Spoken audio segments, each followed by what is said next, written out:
Hi little Mead, nice to have you back. I hope you're safe and well. Hope you're reading or someone is reading to you, enjoying lots of stories. You have tuned in for story time again, Little Mead story time. And we are reading The Twits by Roald Dahl. This is our third reading of this book, and we've got up to the point where Mrs. Twit thinks she's shrinking because Mr. Twit, quite cruelly, has been adding little bits of wood to her walking stick to make her walking stick higher, which makes her feel like she's shrinking.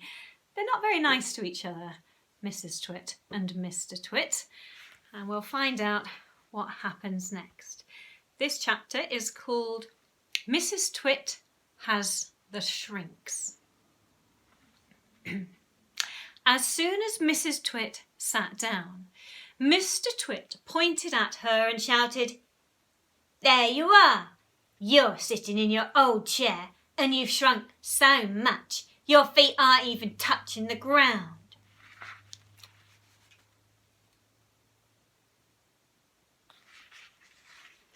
Mr. Twit, you see, had been just as clever with the chair as he'd been with the walking stick. Every night when he'd gone downstairs and stuck a little bit extra onto the stick, he had done the same to the four legs of Mrs. Twit's chair. "Just look at you, sitting there in your same old chair," he cried, "and you've shrunk so much your feet are dangling in the air." Mrs. Twit went white with fear. "You've got the shrinks," cried Mr. Twit, pointing his finger at her like a pistol. "You've got them badly. You've got the most terrible case of the shrinks I've ever seen." Mrs. Twit became so frightened she began to dribble. But Mr. Twit, still remembering the worms in his spaghetti, that was her trick, didn't feel sorry for her at all. "I suppose you know what happens to you when you get the shrinks," he said. "What?" gasped Mrs. Twit. "What happens?" "Your head shrinks into your neck, and your neck shrinks into your legs, and your legs shrink into your feet, and in the end there's nothing left except a pair of shoes and a bundle of old clothes." "I can't bear it," cried Mrs. Twit. "It's a terrible disease," said Mr. Twit. "The worst in the world." "Oh, how long have I got?" cried Mrs. Twit. "How long before I finish up as a bundle of old clothes and a pair of shoes?" Mr. Twit put on a very solemn, serious face. "At the rate you're going," he said, shaking his head, "I'd say not more than 10 or 11 days. "Isn't there anything we can do?" cried Mrs. Twit. "There's only one cure for the shrinks," said Mr. Twit. "Tell me," she cried. "Tell me quickly." "We'll have to hurry," said Mr. Twit. "I'm ready. I'll hurry. I'll do anything you say," cried Mrs. Twit. You won't last long if you don't," said Mr. Twit, giving her another grisly grin. "What is it I must do?" cried Mrs. Twit, clutching her cheeks. "You've got to be stretched."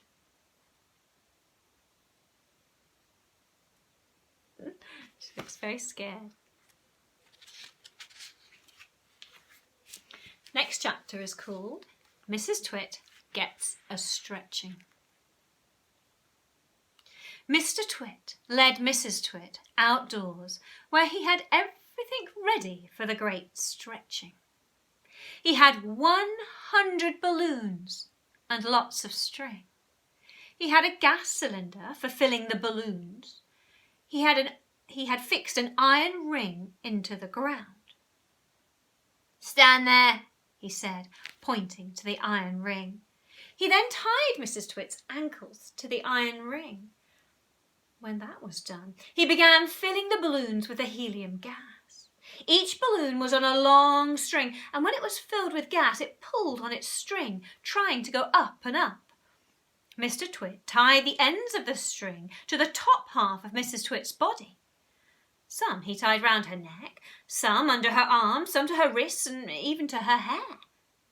Soon there were 50 coloured balloons floating in the air above Mrs. Twit's head.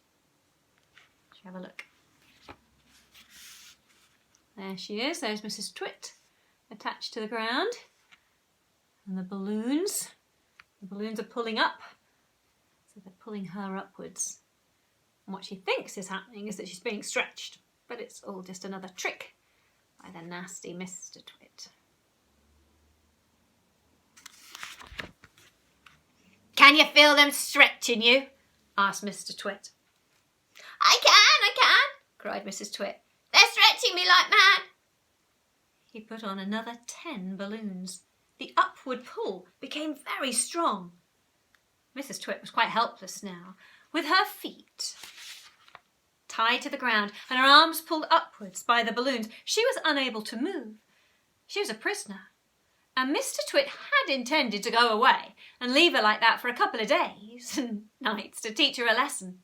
In fact, he was just about to leave when Mrs. Twit opened her big mouth and said something very silly. Are you sure my feet are tied properly to the ground? If those strings round my ankles break, it'll be goodbye for me. And that's what gave Mr. Twit his second nasty idea. Next chapter is called Mrs. Twit Goes Ballooning Up. Have you guessed what Mr. Twit's about to do? And if you know this story, you'll know what's coming. You'll know it's funny. There's enough pull here to take me to the moon, Mrs. Twit cried out. Take you to the moon, exclaimed Mr. Twit. What a ghastly thought! We wouldn't want anything like that to happen. Oh dear, no. We most certainly wouldn't, cried Mrs. Twit. Put some more string round my ankles quickly. I want to feel absolutely safe. Very well, my angel, said Mr. Twit, with a ghoulish grin on his lips as he knelt down at her feet. He took a knife from his pocket and with one quick slash he cut through the strings holding Mrs. Twit's ankles to the iron ring. She went up like a rocket. Help! She screamed, save me! But there was no saving her now. In a few seconds she was high up in the blue sky and climbing fast. Mr. Twit stood below looking up. What a pretty sight, he said to himself. How lovely all those balloons look in the sky. Oh, and what a marvellous bit of luck for me. At last the old hag is lost and gone forever. It's not very nice, is he? Next chapter. Mrs. Twit comes ballooning down. I'll show you the picture first. So there she is, looking quite distressed. You can see the tiny church at the bottom. That's how high up she is. Mrs. Twit may have been ugly and she may have been beastly, but she was not stupid. High up there in the sky she had a bright idea. If I can get rid of some of these balloons, she said to herself, I will stop going up and start to come down. She began biting through the strings that held the balloons to her wrists and arms and neck and hair, and each time she bit through a string and let the balloon float away, the upward pull got less and her rate of climb slowed down. When she had bitten through 20 strings, she stopped going up altogether and she stayed still in the air. She bit through one more string and very, very slowly she began to float downwards. It was a calm day. There was no wind at all. And because of this, Mrs. Twit had gone absolutely straight up and now she began to come absolutely straight down. And as she floated gently down, Mrs. Twit's petticoat billowed out like a parachute, showing her long knickers. It was a grand sight on a glorious day, and thousands of birds came flying in from miles around to stare at this extraordinary old woman in the sky. Next chapter, last chapter for today in our story time is Mr. Twit gets a horrid shock. He's not expecting to see his wife back anytime soon. You see him there looking up at the sky, dropped his mug of beer.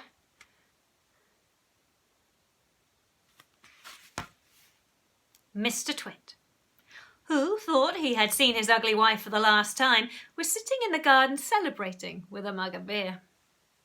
Silently, Mrs. Twit came floating down.